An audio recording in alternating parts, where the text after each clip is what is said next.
This time, we're diving into a case that takes us to Olores, Florida. Seems like a quiet town, but in 1988, things took a dark turn. We're talking about Peggy Carr, a 41-year-old waitress who started experiencing some really strange symptoms. Yeah, it's a real medical mystery at first. Burning sensations, super sensitive to everything. Even her hair starts falling out. The doctors, they're baffled. It's like straight out of a horror movie, her body just betraying her and no one knows why. And then things get even darker because it turns out she's being poisoned. Deliberately poisoned, and with thallium, no less. It's a highly toxic substance, used to be in rat poison, but get this, it was banned in the US back in '72. And the thing is, it's colorless, odorless, tasteless. So we've got a real whodunit on our hands. Someone wanted Peggy Carr dead. And the investigation, it uncovers a whole mess of conflicts, secrets, and some pretty disturbing discoveries. It's crazy, right? And the symptoms of thallium poisoning, they often get mistaken for other illnesses. Makes it even harder to figure out what's going on. So not only is it deadly, but it's also hard to detect. That must have made the investigation even more challenging. But let's back up a bit. Let's talk about what happened before the poisoning. Okay, so it all starts on a Sunday morning, pretty normal, right? Peggy's working her shift at the restaurant, and bam, she's hit with this intense chest pain. Sounds scary. Right. At first, everyone thinks heart attack, but all her vitals check out. So what was it then? That's the mystery. As the day goes on, she starts feeling worse and worse. Numbness in her hands, her legs are aching, and her daughter, Jelena, she notices how cold Peggy's hands are. Like ice cold. That's really strange. It is. And you got to remember, Peggy's usually a healthy woman.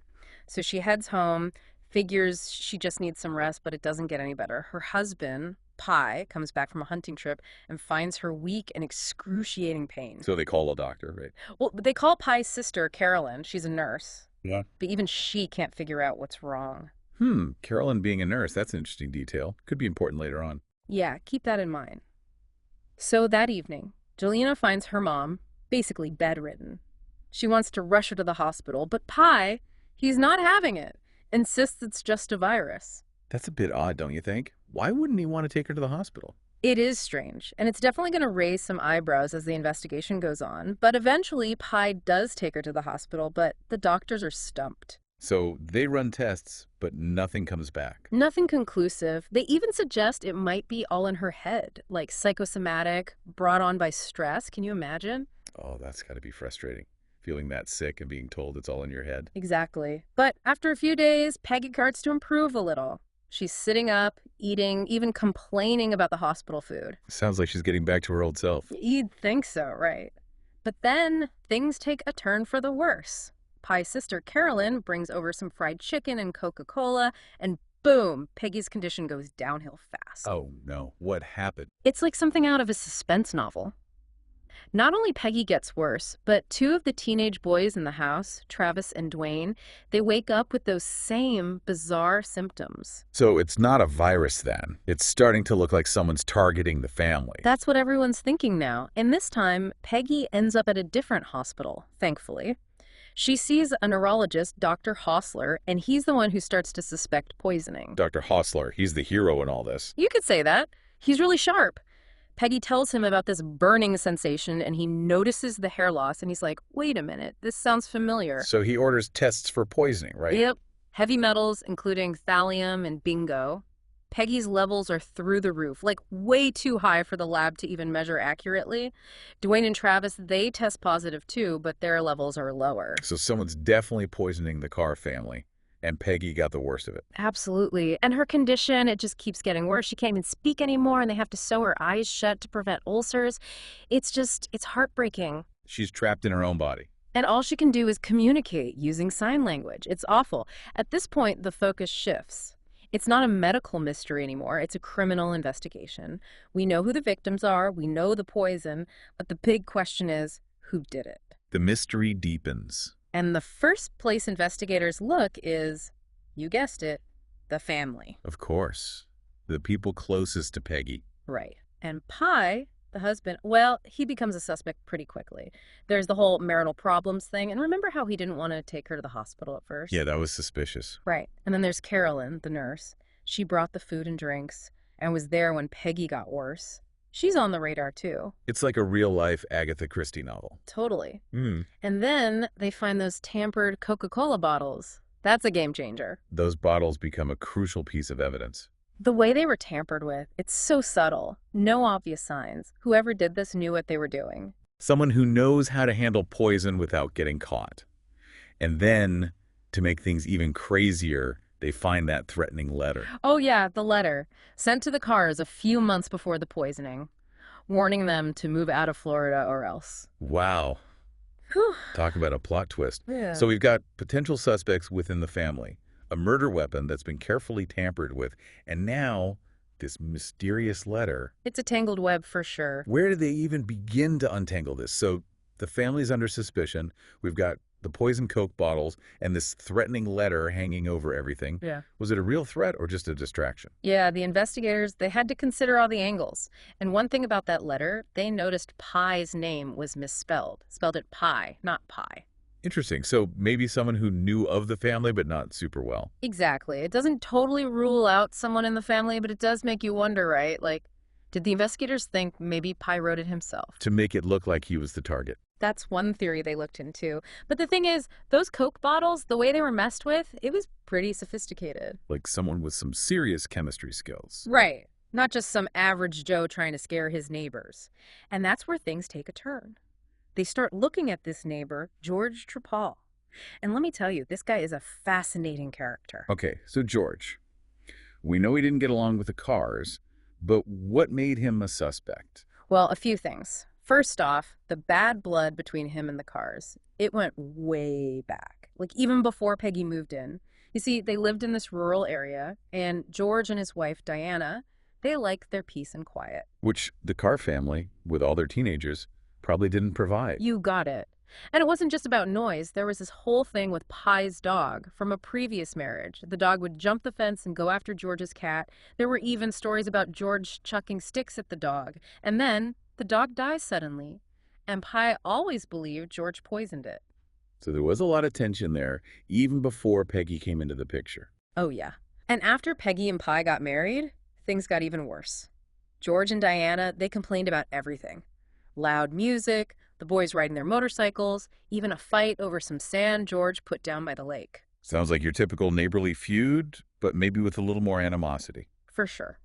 But the conflicts, they were just part of it. The investigators dug a little deeper into George's past, and what they found was pretty unsettling. Like what? Well, first of all, the guy was a member of Mensa, Mensa, like the high IQ society. the one and only. So we're talking about a really smart guy, and guess what? He also had a background in chemistry. That's a dangerous combination.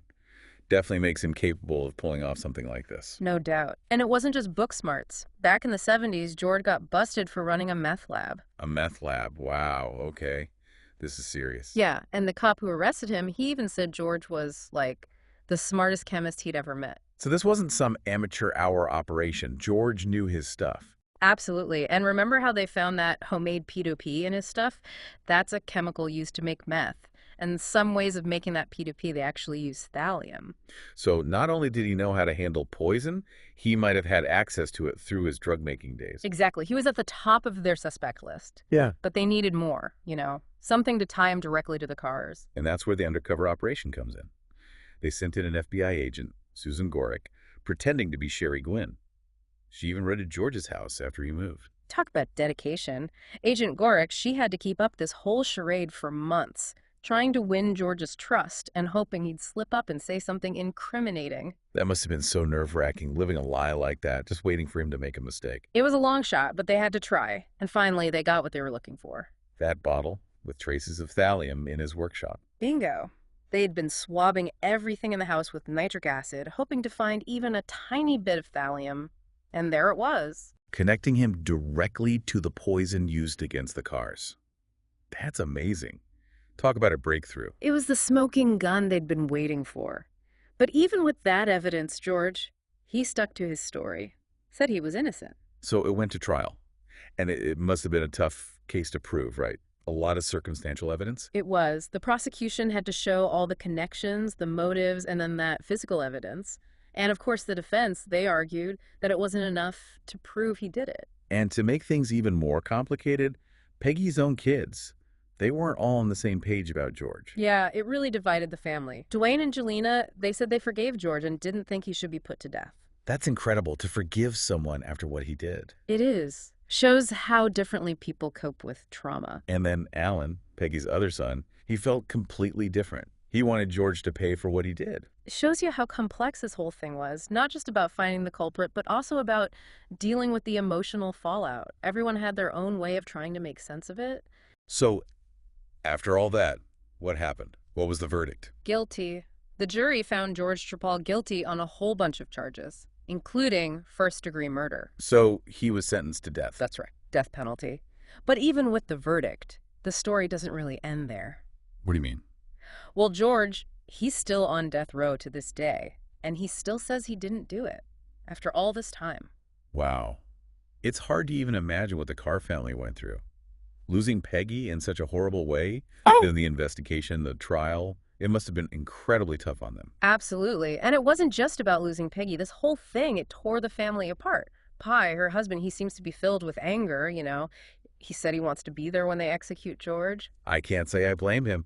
But it's interesting, two of Peggy's kids, Dwayne and Jelena, they've actually forgiven George. They don't want him to be executed. It's pretty remarkable when you think about it, to find it in their hearts to forgive after everything they've been through. It shows how differently people can react to something like this. And then there's Alan, Peggy's other son. He believes George deserves to die for what he did. Yeah, it's a reminder that there's no right or wrong way to deal with grief and loss. Each of Peggy's kids, they're coping with it in their own way. And it makes you think, about those wider implications. Like, this happened in a seemingly normal neighborhood. How well do we really know the people we live next to? That's the scary part. Someone capable of something this awful could be living right next door, and you'd never suspect a thing. It's a reminder to trust your gut, I guess.